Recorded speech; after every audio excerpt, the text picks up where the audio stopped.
Sa pagdiriwang ng ika-4 na taong anibersaryo ng Pinoy Pawn Star Museum, muling binalikan ni Boss Toyo sa programang The Game Changer kung paano siya nagsimula.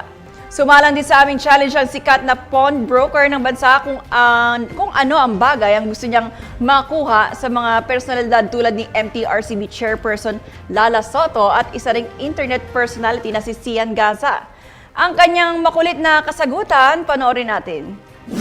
Nabanggit mo yung word na struggling, no? Bakit nandiyan pa rin sa'yo? Parang, kasi parang you still keep that word. I don't see myself kasi talaga as successful. Para sa akin, pag naging success, pag matatawag ko sarili ko na successful na ako, if I'm not working na. Lagi sinasabi, di ba, walang kontento ang tao. There's no contentment actually, di ba? Pero ako, I see myself talaga pagka very financial stable na lahat. Siguro that's the time na I will retire kasi pagod na rin ako. Like ko sinasabi sa mga tao ko, kahit sa pamilya ko. Sabi ko, gusto ko na rin dumating yung time ko na magpahinga na lang ako. Kasi through the years, yung 45 years ko, sobrang daming nangyari. Napapagod na rin ako talaga. What item you want, or you would want them to sell to you? At bakit? Okay?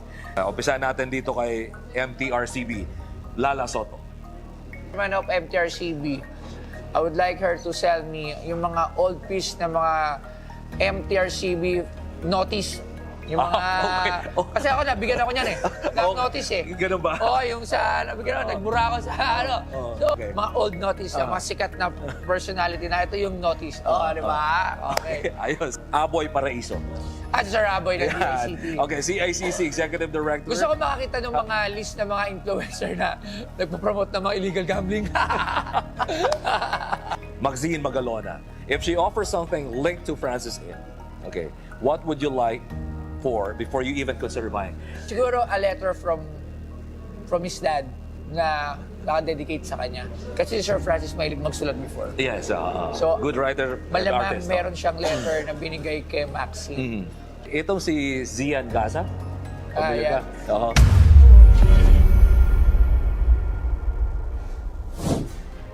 Ang kumpletong panayam na yan kay Boss Toyo mamayang gabi na, 8 p.m. sa The Game Changer bago ang PCSO Lotto Jackpot Bearing Games.